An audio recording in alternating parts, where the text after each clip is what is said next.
Dear students, well, today I have taken up another lesson on grammar. In fact, I will be doing reported speech. In today's session, we will look at converting three main types of sentences. Number one is statement or assertive sentence. Number two is question or interrogative sentence. Number third is imperative sentence into indirect speech. But before we do that, let us first understand what is a statement sentence or an assertive sentence. A simple statement or a sentence that asserts or says something is called assertive sentence. Likewise, a question sentence is the one that asks questions or inquires about something. It is also called interrogative sentence. An interrogative sentence or a question sentence may be WH question or yes or no question. Now you all must be wondering, what is WH question? Well, WH questions are those questions beginning with words like who, what, where, whom, why, which, etc.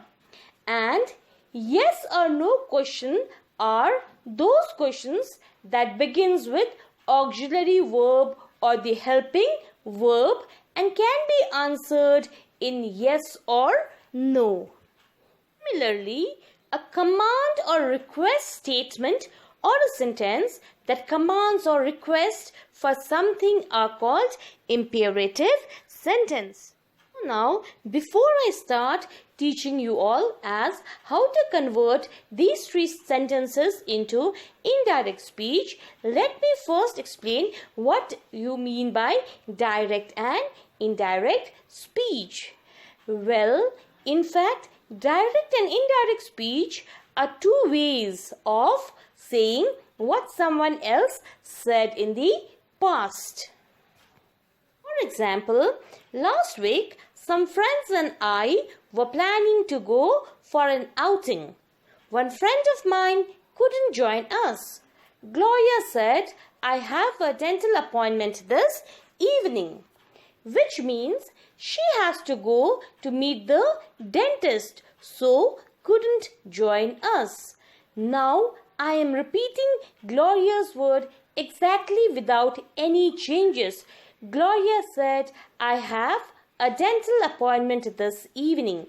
This is a direct speech. But yes, the sentence, "I have a dental appointment this evening," is a statement sentence or an assertive sentence.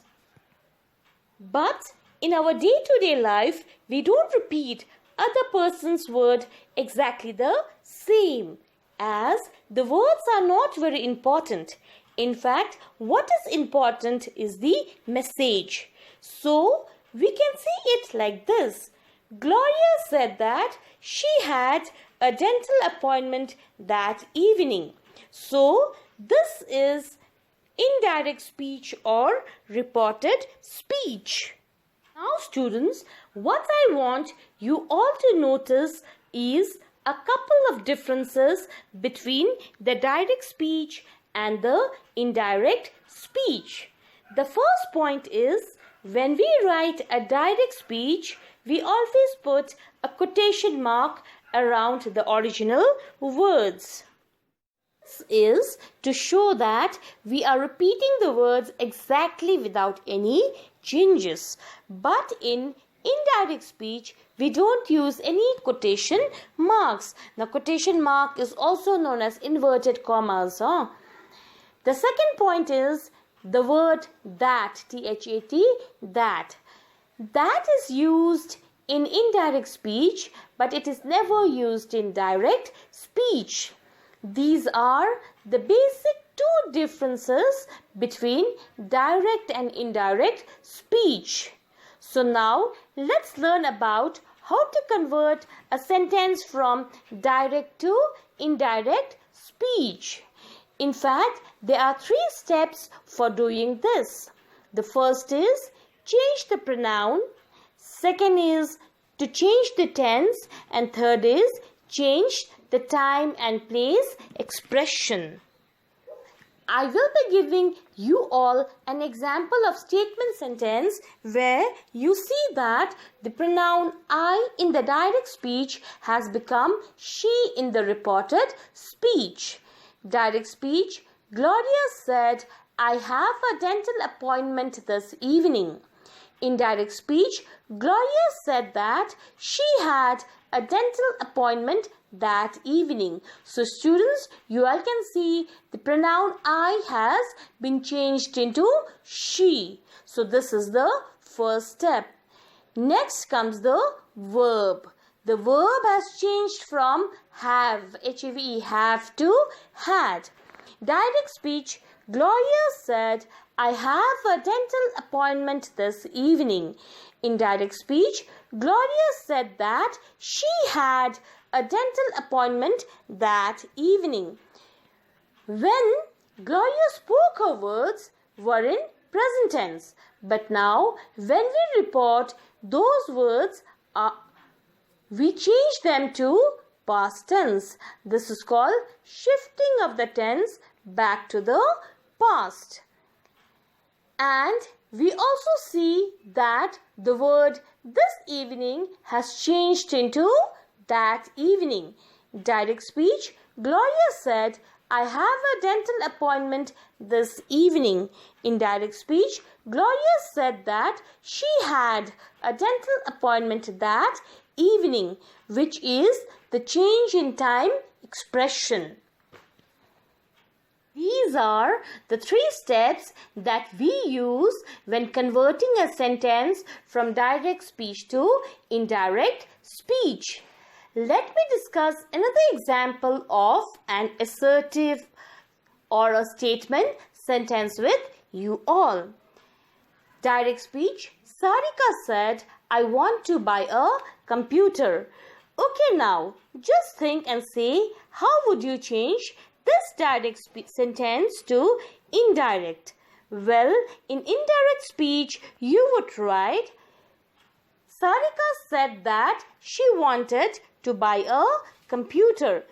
So, even over here, the pronoun I in the direct speech has become she in the indirect speech or the reported speech. This is the first step. In fact, I've already taught you all about this. Next comes the verb. The verb has changed from want to wanted. Direct speech, Sarika said, I want to buy a computer. Indirect speech, Sarika said that she wanted to buy a computer. So when Sarika spoke, her words were in present tense. But now, when we report, we change them into past tense. This is the shifting of tense to back or to past tense.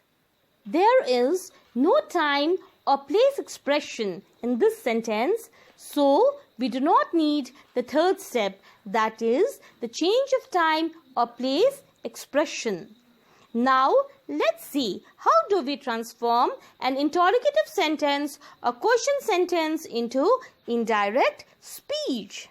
Here's an example. What do you want? She asked me. Now, this is the direct speech question. In indirect speech or reported speech, this becomes, she asked me what I wanted. The first thing you have noticed here is that we have used the reporting verb ask and not say or tell. Secondly, just like in statement sentence, we have changed the pronoun from you to I. And then we have even changed the tense from want to wanted. Since in the statement there is no time or place of expression, hence we do not need the third step, that is to change the time or place expression. But in any other question, if there are time or place of expression, then we will have to change those as well. Remember, we don't put a question mark at the end of reported question. Now let's discuss as how to change imperative question from direct speech to indirect speech. Here's an example. Turn off the TV, his mother told him. Obviously, this is not a polite request. It is an instruction, or in fact, a command. So, in indirect speech, we may write, his mother told him to turn off the TV. In fact, remember, use ask for request and tell for instructions, orders, or command. Okay, students, now let's do a slight recapitulation of what we have studied so far. Remember, while changing an assertive sentence from direct speech into indirect speech, we need to follow certain rules. They are change of tense, change of pronoun, change of nearness of time and place. Of course, the reporting verb said may be retained or used as said only when there is no object. But if object is present after said to, it is changed into told. While changing an interrogative sentence from direct speech into indirect speech, we need to follow the following rules. Change of tense, change of pronoun, change of nearness of time and place. The reporting verb said is normally changed into asked or inquired. Similarly, while changing an imperative sentence from direct speech into indirect speech, the general rules are change of tense, change of pronoun, change of nearness of time and place. The reporting verb said of these sentences is changed as told, ordered, urged, requested, commanded, etc. So I hope the lesson is clear. Stay home, stay safe.